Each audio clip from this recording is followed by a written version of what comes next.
Hi, my name is Aya. You're watching Aya Reads, and I'm here to do my November TBR. So November is an interesting month because the Goodreads Choice Awards are in November, and I am planning on reading the top 20. So most of my reading in November is going to, at least for the back half of the month, is going to be mostly Goodreads Choice Awards books. Some books I know for sure are going to be in the Goodreads Choice Awards that I have not read yet. So I'm going to try to read those books before the Goodreads Choice Awards got announced. So like I said, mainly Goodreads Choice. Then, since we're coming up towards the end of the year, I do want to finish some series if I can, and I actually started some series rereads that I also want to make progress on. So hopefully the TBR jar will be kind to me. There are also two big new releases that I really want to read in November, so we'll see. Let's pick the first challenge. I didn't put any new challenges in. I told you guys last TBR that maybe I was going to do that, but I haven't done so yet. Oh, these are two. Left, right, right. Okay.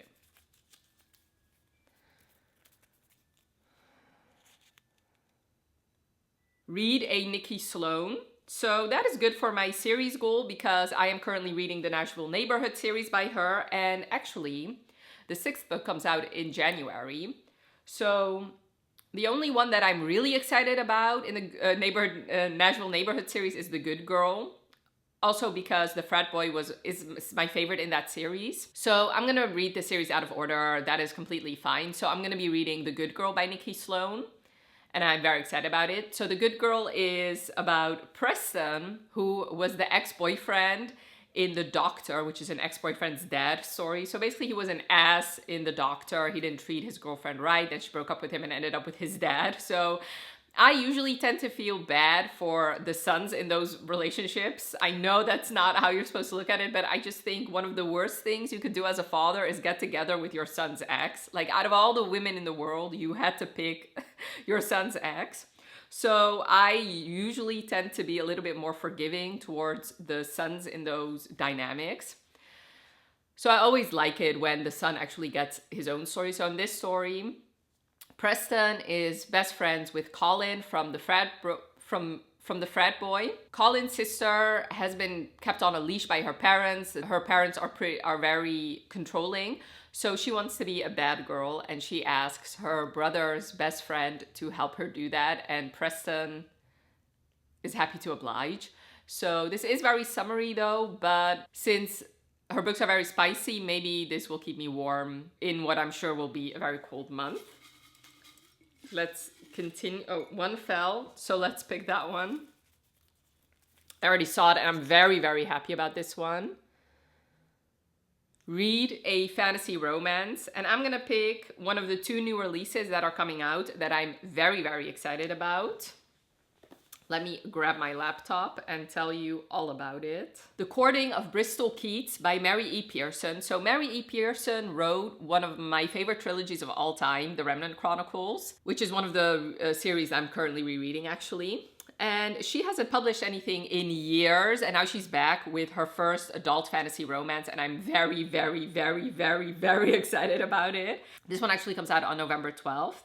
And I actually don't know what it's about, but I don't care. It's Mary E. Pearson, and it's a fantasy romance, which that is all I needed to know. But let me look into the synopsis and I'll tell you what it's about. So this is a fantasy romance centering Fae, which honestly, say less. That is, I mean, a lot of people love that, including me. I feel like I'm very washed out today, but I think it's the weather. It's not nice, and so the only light is the white light behind me. Anyway, moving on. That's neither here nor there.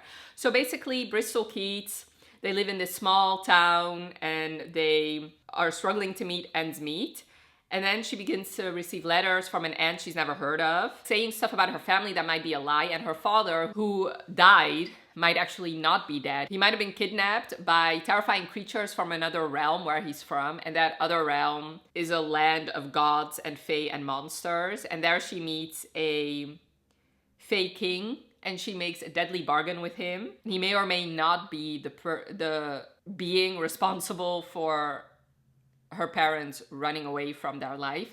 Listen, I already told you I really don't care what the synopsis is. I just know that Mary E. Pearson used to be one of my favorites. So I really hope that this is as great as I hope it will be. And this is the first book in a duology, so that is also good for my series spreadsheet. The third challenge.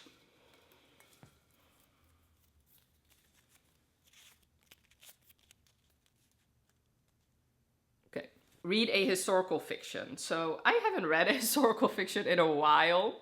So let me think. Is there a reread I want to do that's historical fiction? Probably not. I have something in mind, but that is mainly going to be... Well, no, maybe I can actually read it in November, now that I realize.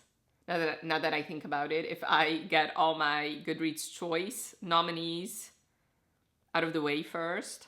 Yeah, you know what? I'm going to go for it. So there is a video I want to do in December, a vlog of me reading some books. And one of the books I for sure want to read for that vlog is The Women by Kristen Hanna. So I've only read one book by Kristen Hanna, and it was The Nightingale. And The Nightingale was... I didn't love it as much as everybody else seems to.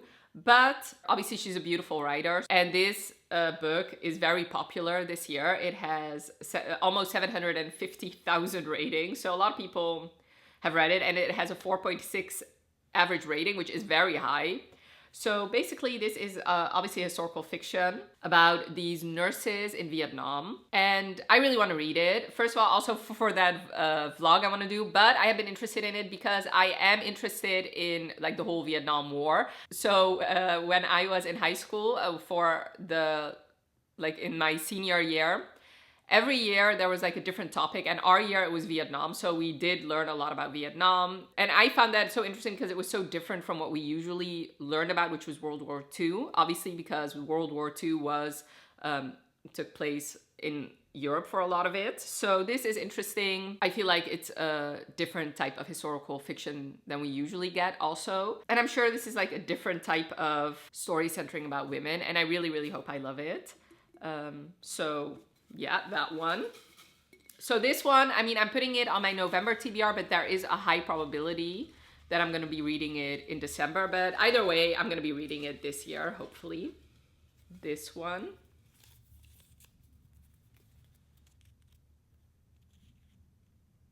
Old book haul. Okay, so that is good, because I have a couple books here that for sure are going to be in the Goodreads Choice Awards, and they have been in an old book haul. And I don't think I specified which year. No, so it could be this year. So let me grab a book I want to read. I'm going to go for The Paradise Problem by Christina Lauren. So I did actually a Goodreads Choice Awards prediction video, which I'll leave linked for you. And this one was a very high contender for me. It ticked off a lot of my boxes for books that will probably end up in the Goodreads Choice Awards. It has a lot of ratings. So I think something would have to go very, very wrong for this book to not end up in the Goodreads Choice Awards. So I'm definitely going to be reading it as soon as I can. So basically this is about a marriage of convenience, but with a twist. Basically these two have already had a marriage of convenience because they needed campus housing when they were starting college. And they had to be married to get that. But now, 5 years later, I'm pretty sure, they're still technically married, but obviously they've never had a real relationship. And now he comes from like this family that owns like a giant supermarket chain. Think of in the lines of Walmart, I guess, in the US. So basically he needs obviously his inheritance, but to get that you have to get married, obviously the typical romance tropes. So he asks the girl who is already his wife to pretend to be his wife and come with him to his sister's wedding. She's the complete opposite of his family. His family's prim and proper and like very rich, and she is feisty, foul-mouthed, messy, and the complete opposite of what the Western family had anticipated for their son. So yeah, I have read Christina Lauren books in the past before. Their books are not really books that stick with me, but I do enjoy them while I'm reading them. And this is not that long. It's only like a little bit over 300 pages, so I'm sure I'll fly through this one. I'm thinking, should I do... Okay, let's do one challenge, and then we'll see if I'll do another one.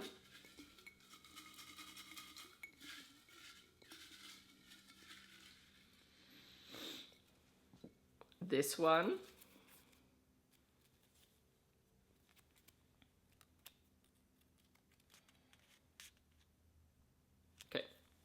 Continue a book series started before 2015. Oh, I hate this challenge. Let me see. I wanted to say Illuminate, but that one I started in 2016, so that does not count.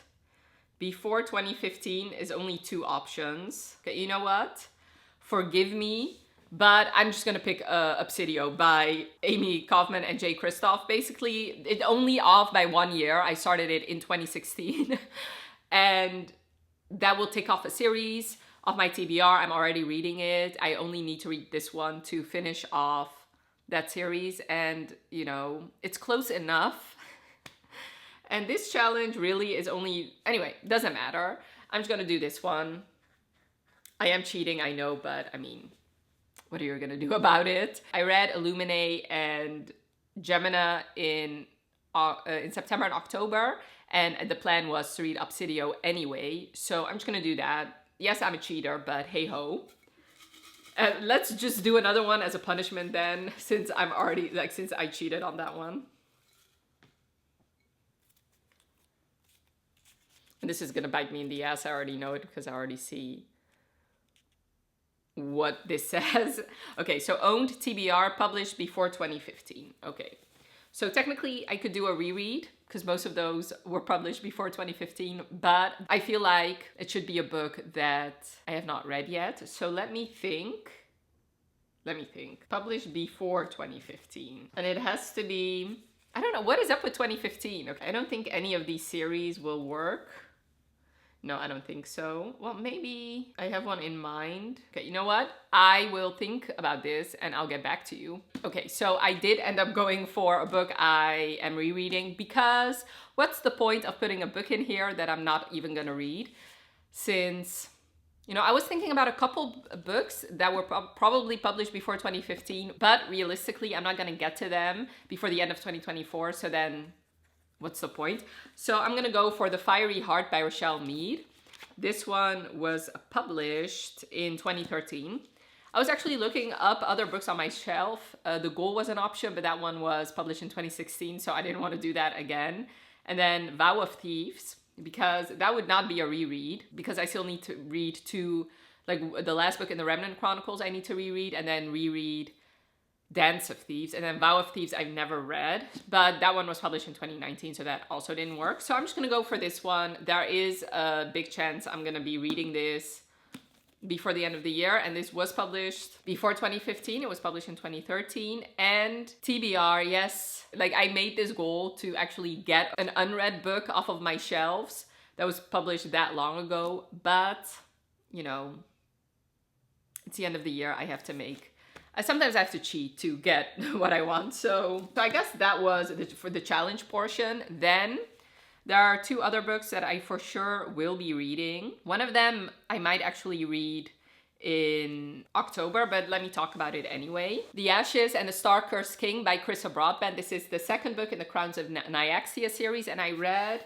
The Serpent and the Wings of Night at the beginning of the year for one of my vlogs, which I'll leave linked for you, and I did enjoy it. And then last month I read 6 Scorched Roses, which I also really liked. So now it's time for this one because the 3rd book comes out in November, comes out on November 19th, and it's The Songbird and the Heart of Stone. So I want to read this one before that one comes out, and I'm actually planning on doing a new releases vlog for The Courting of Bristol Keats and The Songbird and the Heart of Stone. So Crowns of Nyaxia is a series of duologies, and the first duology you follow Oraya and Rain. Oraya is a human, Rain is a vampire, and in the first book they compete in this like Hunger Games tournament, and the winner gets to ask something of the goddess Nyaxia, and she's the only human competing, and the rest are all vampires. And then, so The Songbird and the Heart of Stone follows a different character who we did meet in this duology. This is very heavy. Yeah, that will also help me in making progress in a series, obviously. I'm thinking if there are any other... Yeah, so check out my Goodreads choice predictions for other books I might be reading in November, because I do think a lot of those have a big chance of making it in the Goodreads Choice Awards. These 3 are my physical TBR. And then there is The Courting of Bristol Keats, The Good Girl, The Women, and Obsidio. I'm very excited about this TBR. I do think this might be one of my best TBRs in terms of how fast I'm gonna be reading the books that are actually on my TBR. Definitely let me know in the comments below. First of all, if you think I cheated, which, I mean, you could disagree, but I for sure cheated. And also let me know if you've read any of these books and what your thoughts were. Also, I would really love to know, what are your plans, your reading plans for November? What is the book you're most excited to read? And I really hope you enjoyed this video. Definitely let me know by leaving a like if you did. And thank you so much for watching. Have a wonderful rest of your day, and I'll talk to you later. Bye.